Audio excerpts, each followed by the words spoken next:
In this video, we will see how we can change the chart margins on TradingView. Now, this is a chart of Nike, and you see how compressed price is.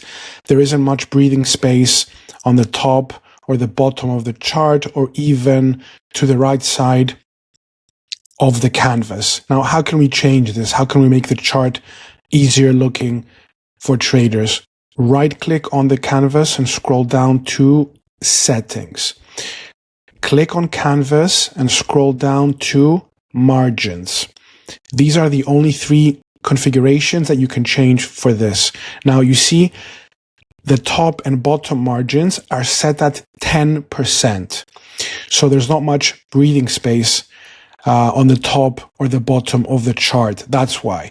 Now let's increase this. Let's write 30. But it automatically goes to 25. Why? Because 25 is the max. Now let's see how this looks. I think 25 is too much. There's too much space. Top, bottom. Let's go back. You can also access it from the price scale, by the way. Right click, more settings, canvas, scroll down again. I think 20 is okay. And this time, let's also change this, the right side. How many bars, as in price bars of distance, do we want?